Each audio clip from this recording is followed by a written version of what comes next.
Our next storyteller's secret fact is that she once got hit on by the football player Joe Namath and turned him down because she was in LA. She was too busy partying with Desi Arnaz Jr., as in I Love Lucy's son, Lucy from I Love Lucy's son. Please welcome Erica Ross.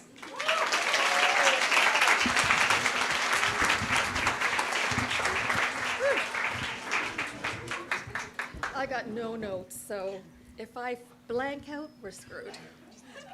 Okay, can you hear me? That's right, it is blinding up here. So it's the first time doing this.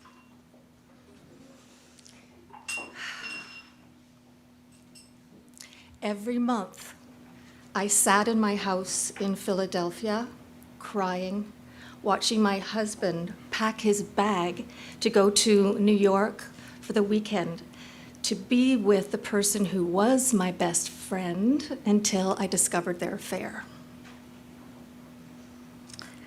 He was going so he could decide who he wanted to be with because he loved us both.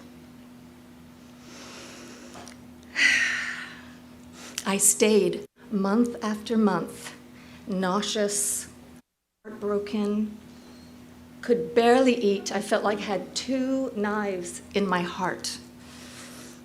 I stayed because I loved him, and I also stayed because I was too stubborn to let my marriage go. I was working at it, and I was determined to stay long enough that he would decide on me. 8 months later, I left him.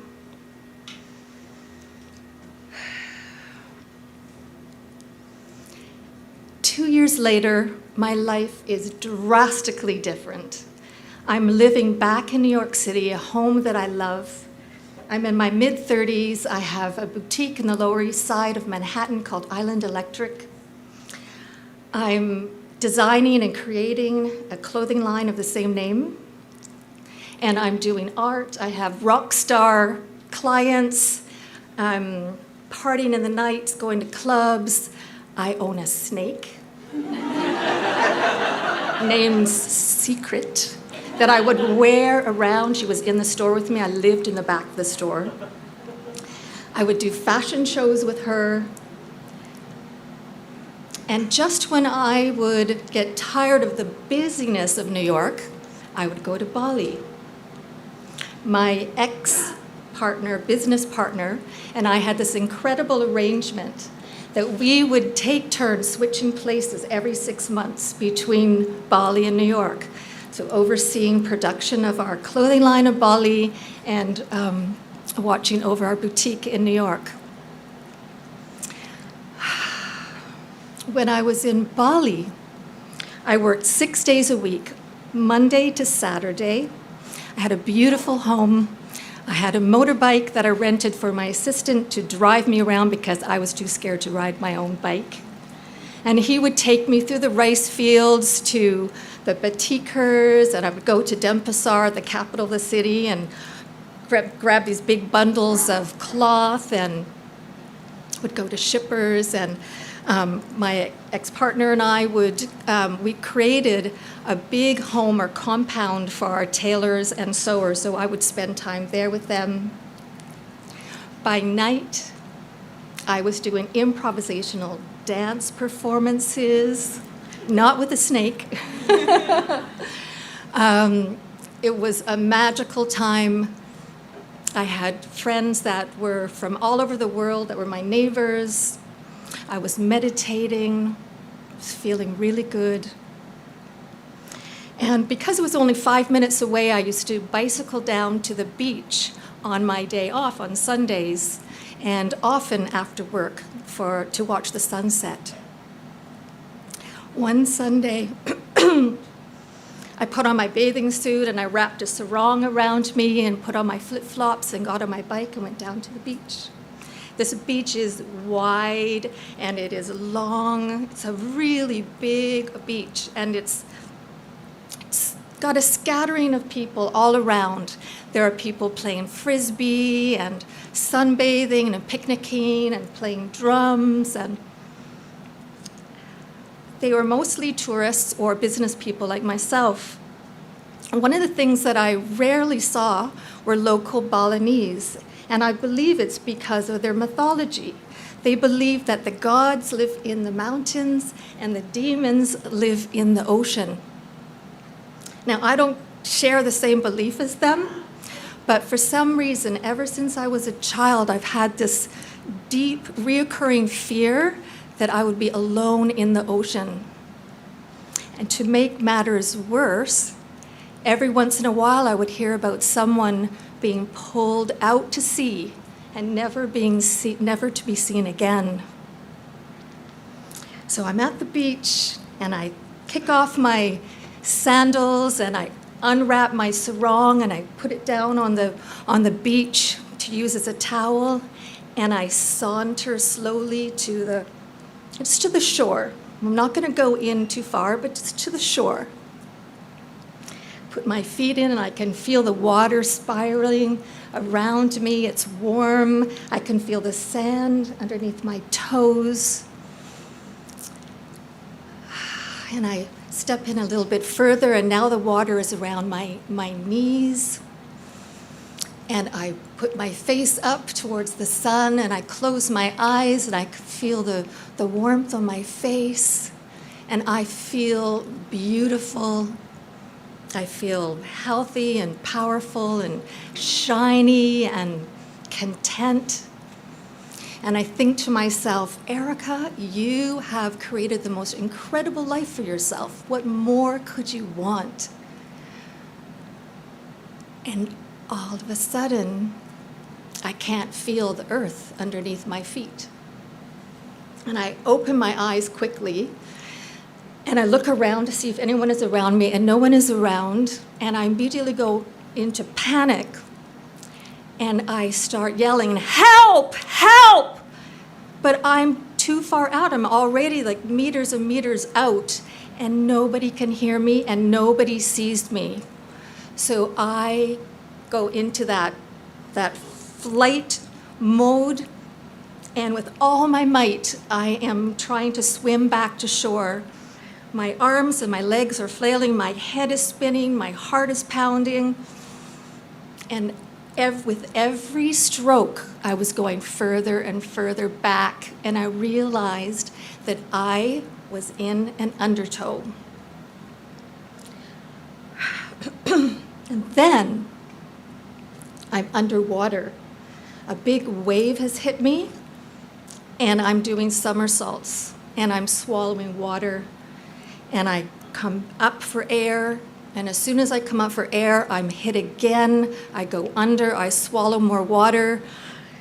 I come up, and this happens again and again. And each time I'm hit, I'm being pulled out further.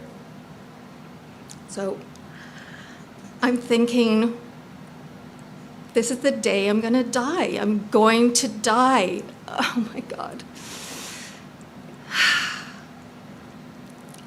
But more than that, I am pissed. I'm pissed. I can laugh now, but I was so mad. I was thinking, fuck, why me? Why now? I'm one of the good ones.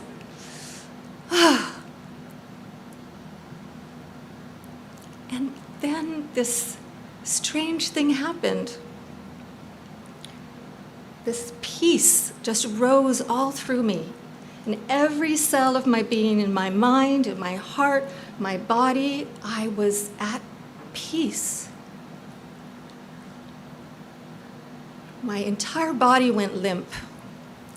And I remember just falling onto my back, and I was floating, and my arms were out, and I'm just floating and bopping in the ocean, and I think, okay, Mother Ocean, I don't know why, but you've chosen me. I surrender, I let go. You want me, you've got me. And I'm just floating for a little while, and then I look over to the left of me, and I see a surfer arriving. And as they're getting closer, so I'm like beginning to shake, and I can't believe that somebody is here. But then I realize that they must not be more than 10 years old. It's a boy, and he looks Balinese. He comes right up to me, and I climb onto his board, kind of flop over. And just when I'm thinking that I'm going to be saved, a big wave hits us, and we both get knocked off. And I go back into the water, again doing somersaults and swallowing water, and I'm thinking to myself, oh my God, it's not going to happen. I am going to die today. And the worst of it was feeling that this boy is going to drown with me. But somehow he manages to find me, and with his strength, he pulls me up onto the board. So I'm now flopped over the board, on my belly, collapsed. And he slowly, slowly paddles us back towards the shore. And after a few minutes, I can hear and feel the board scraping along wet sand.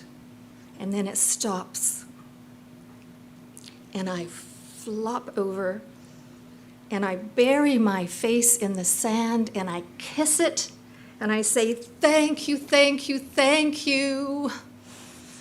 And then I lift my head to thank this boy. I want to kiss him and hug him for saving my life. And I don't see him in front of me. And I look to the left, and I don't see him. I look to the right, and I don't see him. I turn around to look in the ocean because he must be there. There was nobody there. He wasn't there.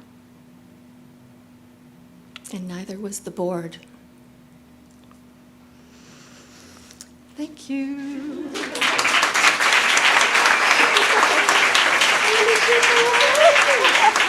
Oh my God. Erica Ross. Whew.